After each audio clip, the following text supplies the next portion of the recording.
Hello student, स्वागत है आपका एक नए वीडियो में। और आज के इस वीडियो में हम लोग बात करने वाले हैं बीएससी थर्ड सेमेस्टर के फिजिक्स के सिलेबस के बारे में। ठीक है, और सिलेबस के साथ साथ आपको इस वीडियो में और भी चीजें पता चलेंगी, जैसे कि आपका एग्जाम का डेट क्या है, एग्जाम आपका कब होने वाला है, एग्जाम का मैक्सिमम मार्क्स क्या रहने वाला है, रिटन होगा, एमसीक्यू होगा, क्या होगा, ये सारी चीजें आपको इस वीडियो में आपको बताई जाएंगी। ठीक है, तो चलिए हम इस वीडियो को स्टार्ट करते हैं।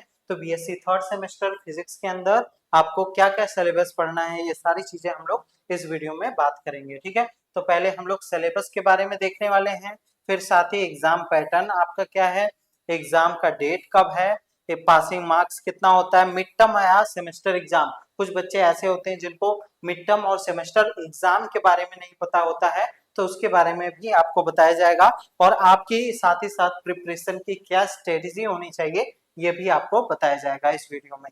तो चलिए पहले स्टार्ट करते हैं हम लोग एग्जाम पैटर्न से। एग्जाम देखिए, मोस्टली जो ऑड सेमेस्टर होते हैं, ऑड सेमेस्टर, और मोस्टली जो ऑड सेमेस्टर होते हैं, मतलब ऑड सेमेस्टर वाले बच्चे होते हैं। ऑड सेमेस्टर का मतलब है कि फर्स्ट सेमेस्टर, थर्ड सेमेस्टर और फिफ्थ सेमेस्टर, इन सभी बच्चों का जो एग्जामिनेशन होता है ये आपका रिटन होता है या तो एमसीक्यू होता है।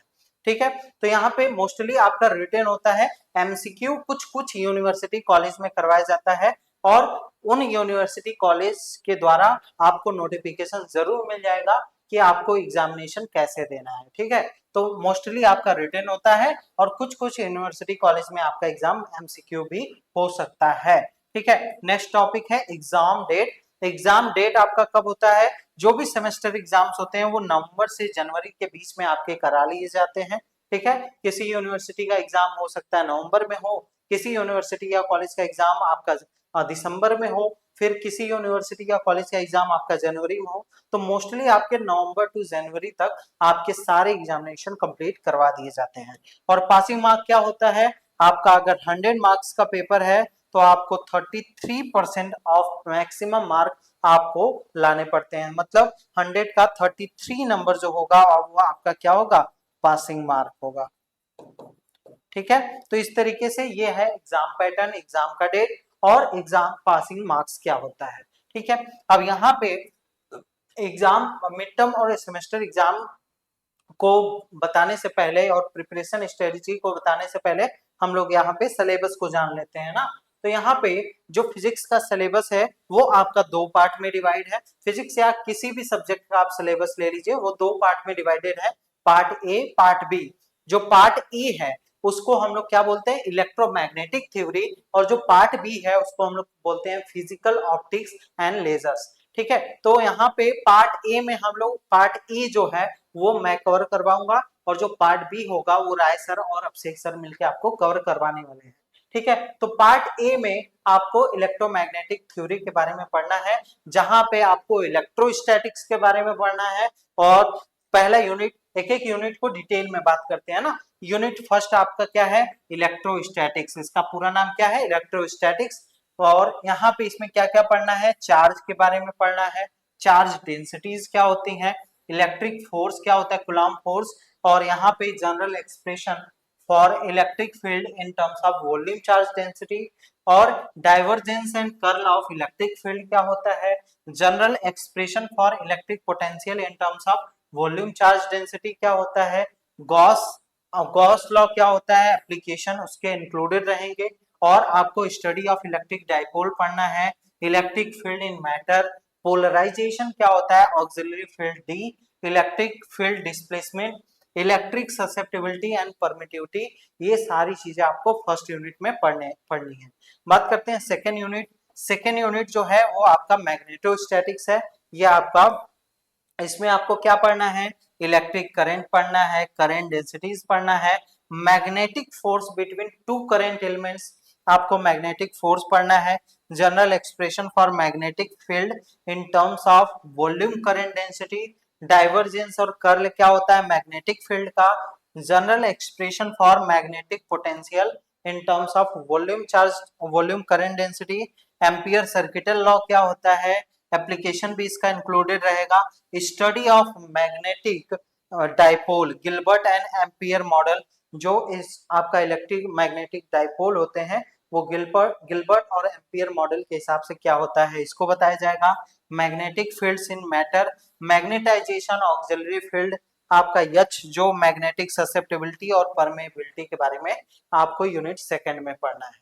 ठीक है, तो आगे बढ़ते हैं।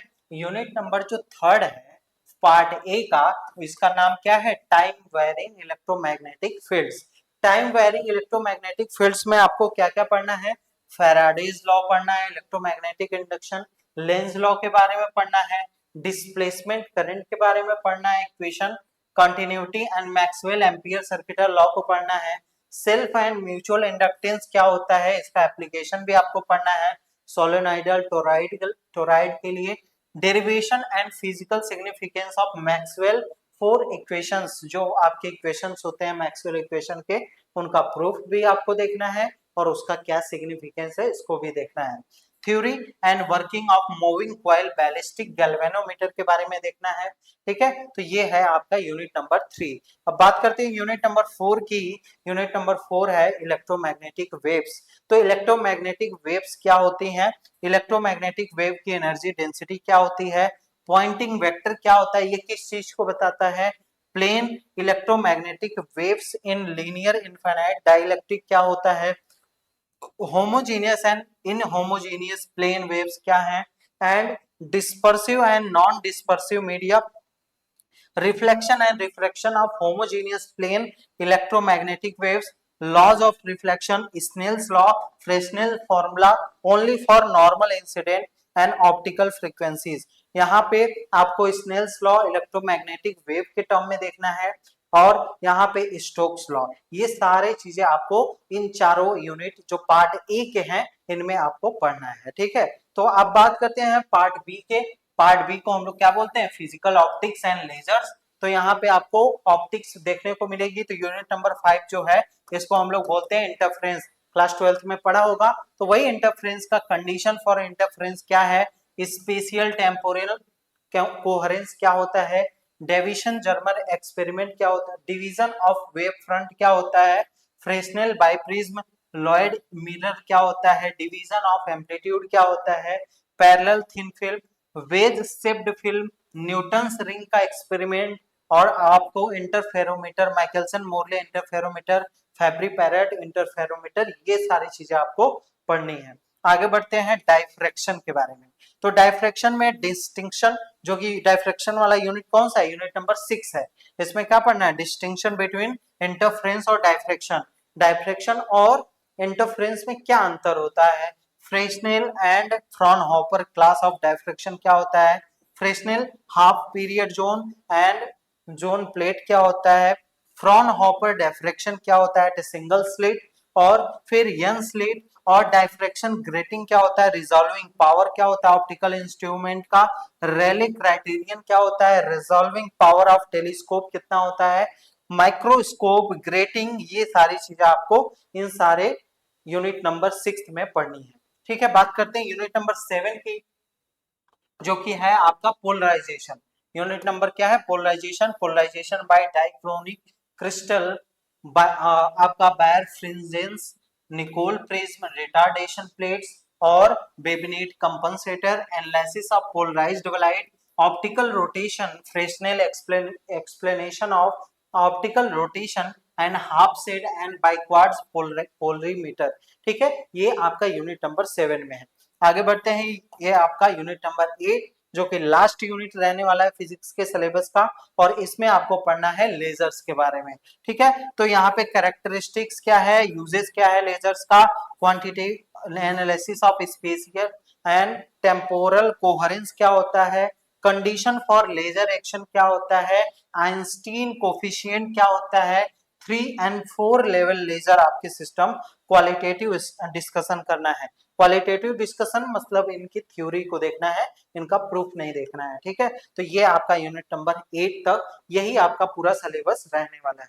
अब चलिए हम आ जाते हैं हमारे टॉपिक एग्जाम का, मिड टर्म और सेमेस्टर एग्जाम आपका क्या होता है और प्रिपरेशन स्ट्रेटेजी क्या होनी चाहिए। ठीक है, तो मिड टर्म और सेमेस्टर एग्जाम दो टाइप के अब एग्जाम आपके होने लगे हैं। तो मिड टर्म का मतलब होता है ये आपका ये 25 नंबर का 25 मार्क्स का आपका मिड टर्म एग्जाम होता है। और ये मार्क्स किस पे डिपेंड करता है, पूरे यूनिवर्सिटीज के जो आपके प्रोफेसर होते हैं उनके ऊपर डिपेंड करता है, मतलब कॉलेज वाले इसको प्रोवाइड करवाते हैं। तो ये 25 मार्क्स का जो पेपर होता है ये किसी किसी कॉलेज में क्या होता है 10 मार्क्स का क्या ले लेंगे, आपका 10 मार्क्स का फाइल का ले लेंगे, 10 मार्क्स का आपको पेपर करवा देंगे, टेस्ट करवा देंगे, और यहाँ पे 5 नंबर का आपका वाइवा ले लेंगे, ठीक है। और किसी किसी यूनिवर्सिटी में क्या होता है टोटल 25 मार्क का केवल पेपर ही रहेगा, ठीक है। तो यहाँ पे ये पूरा आपके यूनिवर्सिटी या कॉलेज के ऊपर डिपेंड करता है कि आपका मिड टर्म वो कैसा करवाएंगे, ये आपको उनके आप जिस भी कॉलेज में पढ़ रहे हैं वहां से आपको पता चल जाएगा। और ये सारे मार्क्स आपके किसमें ऐड होंगे, जब जब आपका फाइनल नंबर आएगा उसमें ऐड होते हैं, ठीक है। बात करते हैं सेमेस्टर एग्जाम। सेमेस्टर एग्जाम तो फिक्स है 75 मार्क्स का, जो कि आपका यूनिवर्सिटी से बन के आता है और आप लोग एग्जाम देते हैं, ठीक है। तो पेपर आपको 70 जो फाइनल पेपर होगा वो 75 मार्क्स का होगा। जो मिड टर्म एग्जाम होता है वो आपका 25 मार्क्स का होता है, जो कि पूरा कॉलेज के ऊपर डिपेंड करता है, ठीक है। अब बात करते हैं लास्ट पॉइंट इस वीडियो का, प्रिपरेशन स्ट्रेटेजी क्या होनी चाहिए। आपको पढ़ने का तरीका यही रहना चाहिए कि आप जो भी यूनिवर्सिटी या कॉलेज में एडमिशन लिए हैं या पढ़ रहे हैं उसमें आप अच्छे से अपने क्लासेस को करिए, उसके बाद उनका नोट्स बनाइए, जो भी बुक इंपॉर्टेंट सजेस्ट किए जाए वो आप जरूर पढ़िए उनसे। और यहाँ पे पेपर और जो भी लास्ट जब एग्जामिनेशन आपके आने वाले हों उस समय क्या करिए, आप प्रीवियस ईयर उस यूनिवर्सिटी कॉलेज के प्रीवियस ईयर पेपर को उठाइए, उनको सॉल्व करना शुरू कीजिए, और यही स्ट्रेटेजी से आप और अच्छे नंबर ला सकते हैं, ठीक है। तो यही था आज के वीडियो में। अब यही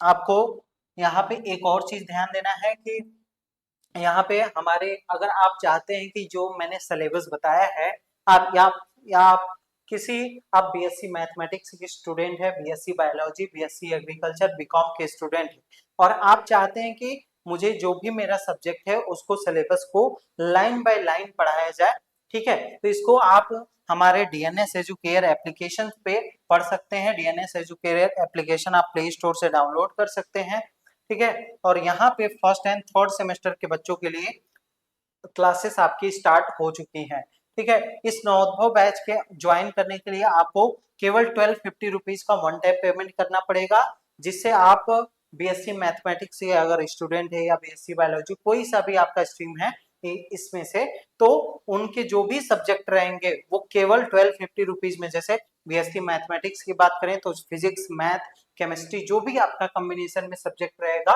वो सारे क्वेश्चंस आपको सारे सारे सिलेबस आपको लाइन बाय लाइन पढ़ाए जाएंगे, उनके क्वेश्चंस करवाए जाएंगे, ठीक है। ये कोर्स आपको 3 मंथ में कंप्लीट कर दिया जाएगा और कोर्स की वैलिडिटी आपके एग्जामिनेशन तक रहने वाली है। और यहाँ पे जो आपका और कोई डाउट हो तो आप इस नंबर पे कॉल करके पूछ सकते हैं, ठीक है। अब इन सभी चीजों में आपको क्या मिलेगा, ऑनलाइन इंटरेक्टिव क्लास मिलेगा, लाइव डाउट क्लास मिलेगा, class plus handwritten notes मिलेगा, प्रीवियस ईयर क्वेश्चन पेपर करवाए जाएंगे, one shot revision unit wise आपको करवाया जाएगा, ठीक है। अगर आप अभी हमारे बैचेस में ज्वाइन होते हैं तो आपको 20% का और डिस्काउंट मिलने वाला है 1250 रुपीज में। तो यहाँ पे जल्दी जल्दी आप लोग एनरोल्ड हो जाइए। कोई भी डाउट हो इस नंबर पे कॉल करके पूछ लीजिए। और मिलते हैं, यही था आज के वीडियो में, अब मिलते हैं नेक्स्ट वीडियो में।